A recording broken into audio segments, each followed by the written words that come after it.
Gun Reddy, ఆయన job plus gun Jagan Reddy ఒక press conference పెట్టాడు. ఆయన ప్రెస్ కాన్ఫరెన్స్ పెడితే పాపం సాక్షి విలేకరులు కూడా భయపడిపోతారంట. ఎందుకంటే జస్ట్ 3-3.5 గంటే మాట్లాడతాడు. ఆయన ఏం చెప్తాడో ఆయనకే అర్థం కాదు. ఇప్పుడు నిన్న కొత్త స్లోగన్ స్టార్ట్ చేశాడు. రేపు ఎలక్షన్ అమరావతికి మావిగన్కి పోటీ అంట. అమరావతి రాజధానికి ఆయన చెప్పిన మావిగన్కి పోటీ అంట. ఇది విజనరీకి మెంటల్ కేసుకి మధ్య పోటీ.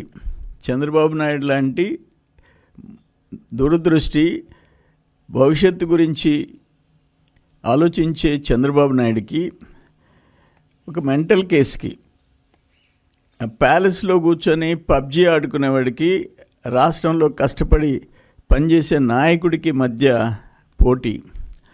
అభివృద్ధికి అరాచకానికి మధ్య, సంక్షేమానికి విధ్వంసానికి మధ్య పోటీ. జగన్మోహన్ రెడ్డికి ఏమైందో నాకు అర్థం కావటంలే. జగన్మోహన్ రెడ్డి వెరీ క్లియర్, ఆ రోజు అమరావతి రాజధానికి నాకు అభ్యంతరం లేదు అని చెప్పారు. మీకు తర్వాత దాంట్లో చూపిస్తాం స్క్రీన్ మీద. ఆ తర్వాత 3 రాజధానులు అన్నాడు. విశాఖపట్నం అక్కడ సెక్రటేరియట్ అన్నాడు. మళ్ళీ విశాఖపట్నంకి చేయి చూపించాడు. మళ్ళీ ఇప్పుడు మావిగన్ అంటున్నాడు. అసలు ఆయన ఏం చెప్తున్నాడో అర్థం కాని పరిస్థితి. ఈరోజు దేశంలో హైవే మీద రాజధాని ఉండే రాష్ట్రం లేదు.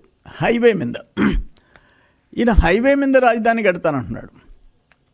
అంటే ఇప్పుడు ఆల్మోస్ట్ 50,000 ఎకరాలు, వేల కోట్ల రాష్ట్ర కేంద్ర ప్రభుత్వాల పెట్టుబడులు, ప్రైవేట్ సంస్థల పెట్టుబడులు, 12 జాతీయ బ్యాంకుల, 15 జాతీయ బ్యాంకులు అమరావతిలో, including reserve bank of India 15. వీటన్నిటినీ నేను బుల్డోజర్ పెట్టి తోసేస్తాను, నాకన్నా ఛాన్స్ ఇస్తే అని చెప్పి అడుగుతున్నాడు. భారతదేశంలో ఒక రాష్ట్రంలో రాజధాని గురించి లోకసభలో, ఈ దేశంలో ఎన్నుకున్న ప్రజాప్రతినిధులందరూ ఆ లోకసభలో, చట్టసభలో BJP, Congress, TDP, Janasena, TMC, AAP, BRS, Samajwadi party, BJD, RJD, JDU, Shiv Sena, more than 20 parties యునానిమస్గా దేశం మొత్తం అమరావతికి ఐక్యంగా మేము మద్దతు ఇస్తున్నామని చెప్పారు. ఈ మెంటల్ కేసు వాళ్ళు బాయ్కాట్ చేసి బయట వచ్చారు. అంటే అమరావతికి ఏదన్నా ఒక రాష్ట్రమైనా డిఫర్ అయిందా? ఒక 10 కోట్లు అనుకోండి పెట్టుబడులు, భూమి వాల్యూ, ఇన్స్టిట్యూషన్స్, బ్యాంకులు, construction, secretariat, assembly, high court, quarters, జడ్జీల క్వార్టర్స్ అన్నీ కలిపి పోమనండి ఎకరాకి 10 కోట్లు అనుకోండి. ఎన్ని లక్షల కోట్లు? 5 లక్షల కోట్లు. జస్ట్ నేను చెప్పేది జస్ట్. అంటే అది 10 లక్షల కోట్ల, 20 లక్షల కోట్ల, ఒకవేళ ఆ నాలెడ్జ్ ఉండేవాళ్ళు చెప్తారు. లక్షల కోట్లు ప్రజల ఆస్తినికి నేను వ్యతిరేకం అని చెప్పేదని నీకు సిగ్గులేదా అంటా నేను. నీకు ఎట్టొచ్చింది ఆ మనసు అంట? ఏంటి నీ ఆలోచన అంట? నువ్వు పిల్ల చేష్టాలు చేస్తుంటే అమరావతి ఆ ప్రాంత ప్రజలని నాశనం చేయాలా? రాష్ట్ర ప్రజల ఆస్తి, లక్షల కోట్ల ఆస్తిని ధ్వంసం చేయాలని చెప్పేసి నువ్వంటే అక్కడ కూర్చొని బెంచులు తట్టేదేంది? ఏం చేస్తున్నారు అక్కడ?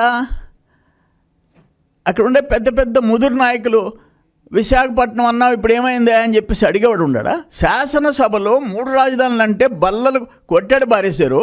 ఇప్పుడు మావిగాని అంటే విశాఖపట్నం వాళ్ళు, తిరుపతి వాళ్ళు కూడా కొడుతున్నారు డబ్బా. ఒక్కరు కూడా క్వశ్చన్ చేయరా మీరు? ఒక డెమోక్రటిక్ సిస్టంలో ఉన్నామా? ఒక నియంత్రణగా ఉండామా? ఆయన యలహంకలో 3-4 లక్షల చదరపు అడుగుల్లో భవనం 29 ఎకరాల్లో ఉంటే అదే రాజధాని ఆంధ్రాకి. లోటస్ పాండ్లో హైదరాబాద్లో ఉంటే అదే రాజధాని. అక్కడ ఋషికొండలో ప్యాలెస్లో ఉంటే అదే రాజధాని. ఇక్కడ తాడేపల్లిలో ఉంటే ఇదే రాజధాని. ఏం మాట్లాడుతున్నావయ్యా నువ్వు? ఎందుకు అంత అహంకారం? ఏం నియంతవా నువ్వు? నియంతవా? ఇది అన్ఫార్చునేట్, దురదృష్టం. తుగ్లక్ చెప్పిన రాజధానులు మార్చి, పిచ్చి తుగ్లక్ అని ఏమైంది, అక్కడ 1000 మంది రాజధానులు అటు ఇటు మారుస్తుంటే 1000 మంది ప్రాణాలు పోయినాయి.